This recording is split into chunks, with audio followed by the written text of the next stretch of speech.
Ирина шла на работу, было уже 10 часов утра, она хотела срезать через сквер, но что-то ее остановило, она постояла у входа минуту и пошла по длинной дороге, ее путь лежал через столовую. Рядом с столовой сидел мальчик лет 4, он опустил голову и что-то шептал, Ирина поравнялась с мальчиком и невольно услышала его слова. «Я не хочу, чтобы мама пила, я не хочу так, я хочу игрушек и много еды, я не хочу, чтобы мама пила». Ирина присела на корточки рядом с малышом и спросила: «Малыш, тебя как зовут? Ты потерялся?» «Мишка я, не потерялся, мама сказала тут сидеть, а она давно ушла, только что, она в магазин пошла, сейчас придет». Ирина продолжила свой путь, а вечером после работы, когда Ирина отправилась домой, она специально пошла через столовую, вечерами там выпекали очень вкусные булочки, почти все время она покупала их. Подходя к столовой, Ирина опять увидела на скамейке Мишку, он всматривался в каждую фигуру и с грустью провожал взглядом родителей с детьми. Ирина подошла к мальчику и заговорила: «Привет, Мишка, ты меня помнишь?» «Помню. Мама опять в магазин ушла. Она еще не вернулась». «Как не вернулась? Ведь время уже много. Пойдем в столовую, ты голодный, наверное, я тебя накормлю». Мишка грустно улыбнулся и встал. Ирина взяла булочек и купила, что хотел Мишка. Ирину потрясло желание мальчика. «А можно мне гречку и компот?» Ирина чуть не расплакалась, он не попросил ни булочек, ни пирожных, а именно гречку и компот. Они посидели, покушали.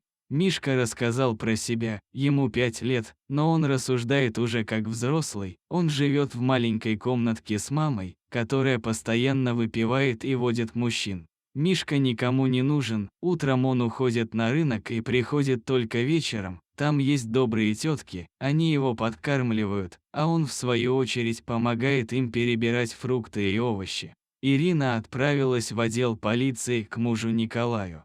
Все рассказала, а через неделю к Мишке пришли органы опеки и забрали его в детский дом. Спустя несколько месяцев мать лишили родительских прав, а Мишка впервые за 5 лет кушал 5 раз в день и смотрел мультики перед сном. Ирина приезжала в детский дом каждый день, попутно она собирала документы на усыновление. Ирине повезло, так как ее муж, Николай, полковник полиции, процедура усыновления прошла быстро, через 2 месяца Мишка уже жил дома в большой детской комнате, в которой было море игрушек. Николай сразу привязался к Мишке, оказалось, что у них много общего. Николай очень любил рисовать, Мишка тоже, Николай любил шахматы, Мишка тоже в свои 5 лет играл неплохо. Мишка рассказал, что его научил играть мамин мужчина, это был единственный мужчина, который занимался с Мишкой и кормил его, а иногда они даже ходили в парк, но через 2 месяца мама его выгнала. Также Николай любил ночные прогулки по городу или посидеть на крыше. А Мишка, когда темнело, садился на окно и смотрел вдаль. Николай стал брать Мишку на ночные прогулки, вскоре они совсем подружились и у них не осталось никаких тайн. Николай записал Мишку в школу единоборств и учил защищать слабых, а еще он купил Мишке щенка-овчарки через полицейский кинологический центр.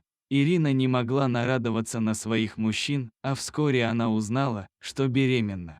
Эта новость окрылила всех. Николай просто летал от счастья. «У меня есть лучший сын. Еще бы любимую дочку, и счастливее нас никого не найдешь». Мишка прямо прыгал от радости. Впервые за полгода он назвал Ирину мамой. «Мамочка, роди, пожалуйста, сестренку, я буду о ней заботиться и защищать ее. А если все-таки родится братик, я буду его учить защищать слабых». Ирина гордилась своими мальчишками.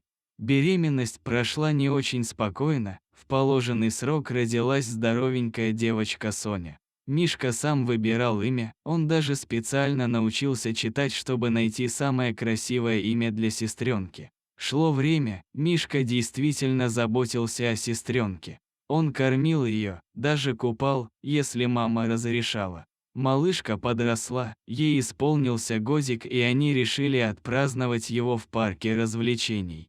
Сонечка увидела мыльные пузыри и побежала за ними. Тут сбоку откуда-то взялась собака, она скалилась и бежала прямо на малышку. Мишка не испугался и побежал наперерез к собаке, взрослые даже не успели отреагировать. Большая, злая собака накинулась на Мишку, Николай кинулся спасать сына.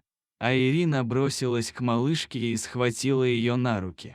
Николай кое-как смог утащить Мишку от собаки, скорая помощь, реанимация, врачи не видели столь серьезные травмы от собак, они не могли сказать, выкарабкается ли Мишка или нет. Спустя несколько дней Мишка пришел в себя, как раз Ирина дежурила у кровати сына, первый Мишкин вопрос растрогал Ирину. «Сонечка жива. Не переживай, сынок, с Сонечкой все в порядке, ты настоящий мужчина, настоящий боец, я горжусь тобой. Но прошу, не делай так больше, ты нас с папой испугал». Через 2 месяца Мишка вернулся домой, Сонечка очень сильно соскучилась по братику, она ходила за ним по пятам почти 2 недели, а когда Мишка уходил на занятия, она каждые 5 минут бегала к двери и спрашивала: «Миша?», а Ирина с Николаем смеялись и отвечали: «Скоро, совсем скоро твой братик вернется».